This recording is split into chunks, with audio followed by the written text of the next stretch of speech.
देखिए क्लास 10 का होगा, ठीक है। क्लास 10 का लेसन 2 है, जिस चैप्टर का नाम है क्या, बहुपद। इसका नाम है बहुपद नाम है, ठीक है। देखिए बात की जाएगी बहुपद कहते किसे हैं, तो बहुपद कहा जाता है कि ऐसा बीजीय व्यंजक जो प्लस तथा माइनस और गुणा तथा भाग की संक्रिया द्वारा जो पद प्राप्त किए जाते हैं उसे क्या कहते हैं, हम बहुपद कहते हैं। अब बहुपद को अलग कैसे किया जाता है, तो बहुपद को प्लस या माइनस के द्वारा इसे क्या किया जाता है, तो अलग किया जाता है, ठीक है। अब बात की जाए कि बहुपद किसे कहते हैं, तो देखिए बहुपद के वे भाग जो प्लस तथा माइनस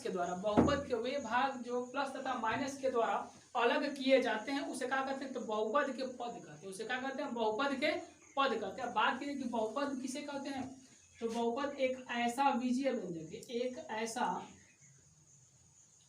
बीजीय व्यंजक है जो प्लस माइनस गुणा तथा भाग की संक्रिया के द्वारा प्राप्त जो पद होते हैं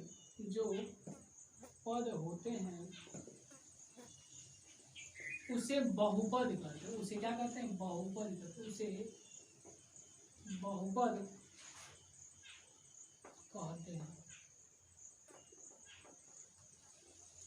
अब बात की जाए किसे कहते हैं, देखिए जैसे मान लीजिए 3x² + 4x + 7 हो गया, तो ये बताइएगा इसमें जो है, देखिए इसमें गुणा का भी रूप है, ठीक है, प्लस का भी रूप है, ठीक है। तो जब प्लस गुणा माइनस और भाग के द्वारा जो पद प्राप्त किए जाते हैं उस पद को क्या बोलते हैं, तो बहुपद बोलते हैं। उस पद को क्या बोलते हैं, बहुपद बोलते हैं। अब बात की जाए कि बहुपद कितने प्रकार के होते हैं, बहुपद कितने प्रकार के होते हैं, तो देखिए पहला क्या होता है कि रैखिक बहुपद। पहला कौन सा बहुपद है, रैखिक बहुपद है। दूसरा कौन सा है, द्विघात बहुपद है, द्विघात बहुपद है। तीसरा कौन सा है, त्रिघात बहुपद है, त्रिघात बहुपद है। और चौथा कौन सा है, इसे चतुर्घात बहुपद भी बोलते हैं, या अलग होता है शून्य बहुपद। क्या होता है, शून्य बहुपद, ठीक है। बहुपद कितने प्रकार के होते हैं, 4 प्रकार के। पहला क्या होता है, तो शून्य बहुपद, दूसरा द्विघात बहुपद, तीसरा त्रिघात बहुपद, चौथा क्या होता है, शून्य बहुपद। या एक तो और मतलब होता है, कौन सा बहुपद होता है, तो चतुर्घात बहुपद होता है। ऐसा मतलब क्या होता है, वो आता होता नहीं होता, लेकिन बस उसे क्या बोलते हैं, चतुर्घात बहुपद। चतुर्घात का मतलब क्या है, जिसकी अधिकतम घात कितनी हो, 4 हो, उसे क्या कहते हैं, मतलब चतुर्घात बहुपद बोला जाता है, ठीक। अब देखिए रैखिक बहुपद किसे कहते हैं, तो रैखिक बहुपद वे बहुपद होते हैं, रैखिक बहुपद वे बहुपद होते हैं जिसमें चर राशि का घातांक कितना हो, 1 हो। जिसमें चर राशि का जो घातांक है, जो अधिकतम घात है, वो कितना हो, तो 1 हो, तो उसे कौन सा बहुपद बोलते हैं, तो रैखिक बहुपद बोलते हैं।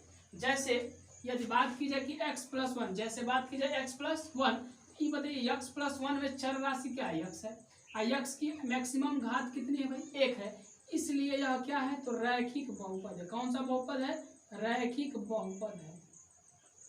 अब द्विघात बहुपद किसे कहते हैं, तो द्विघात बहुपद वे बहुपद होते हैं जिसके चर राशि का अधिकतम घात कितना हो, 2 हो, उसे कौन सा बहुपद बोलते हैं, तो द्विघात बहुपद बोलते हैं। जैसे मान लीजिए 3x² + 7 हो गया, 7x + 2, ठीक है।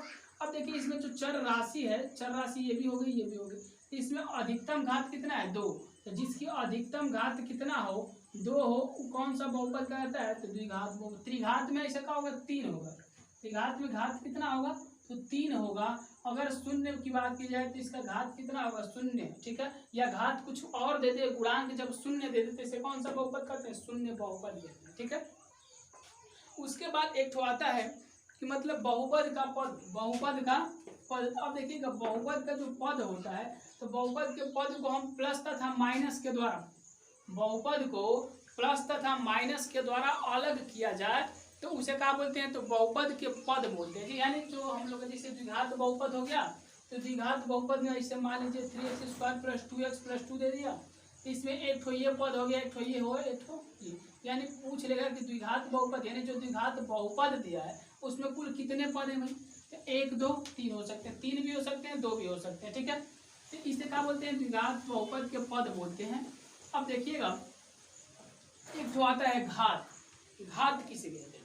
तो दिए गए बहुपद में जिस चर राशि की अधिकतम घात होती है उसे क्या बोलते हैं? तो बहुपद की घात बोलते हैं, बहुपद की घात। यदि बात की जाए जैसे 3x² दे दे प्लस 4x प्लस 5 दे दे, इसमें पूछ ले क्या कि बहुपद की घात बताइए। किसकी घात बताइए? बहुपद की घात बताइए।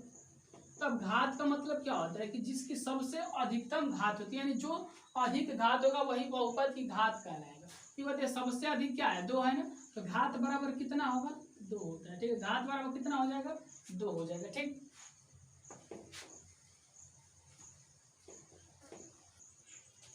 देखिएगा इसमें क्या दिया है? किसी बहुपद px के लिए, किसके लिए? चाहे px के लिए y बराबर px का ग्राफ नीचे आकृति में, नीचे आकृति कितना दिया? तो 2.10 दिया है। कितना दिया? 2.10 में दिया है। प्रत्येक स्थिति में px के शून्य को की संख्या। यदि देखिएगा यदि x का शून्य पूछा है तो देखेंगे कि x जो है रेखा तो उसको कितनी बार काटा है, ठीक ना। यदि y वाला पूछता तो py बोलता, तो x वाला पूछा है ना हमें, तो ये बताइए यहाँ पे चलिएगा जरा सा।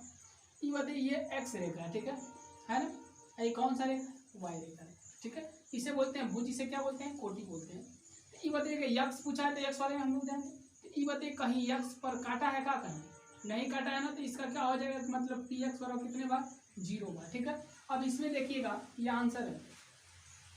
अब इसमें क्या है कि मतलब देखिए दूसरे में तो बताइए यक्स को कितनी बार काट रहा है भाई?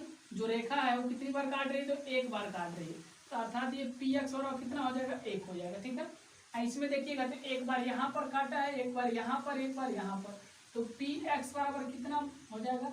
3, ठीक है। जितनी बार काटेगा उतना ही उसका आंसर होगा। यदि x बराबर पूछे तो x वाला को देखिएगा, और y बराबर पूछे तो y वाला को देखिएगा, ठीक ना। ठीक है, इसमें भी वही पूछ रहा है, ठीक है। तो x वाले को हम देखें कितनी बार में काटा है? x बार x पर एक खाली ये काटा है, एक बार ये काटा है, तो px बराबर कितना इसका आंसर होगा? 2 हो जाएगा, ठीक है। इसमें देखिएगा इसका आंसर px बराबर कितना होगा? 1 2 3 और क्या हो जाएगा? 4। इसमें क्या होगा? तो 1 2 और कितना होगा? 3। तो px बराबर कितना होगा? 3। यानी जितनी बार काटेगा x वाली रेखा को प्रतिच्छेद करेगा उतनी ही बार इसका क्या होगा? उतना ही का होगा इसका आंसर हो जाएगा, ठीक है।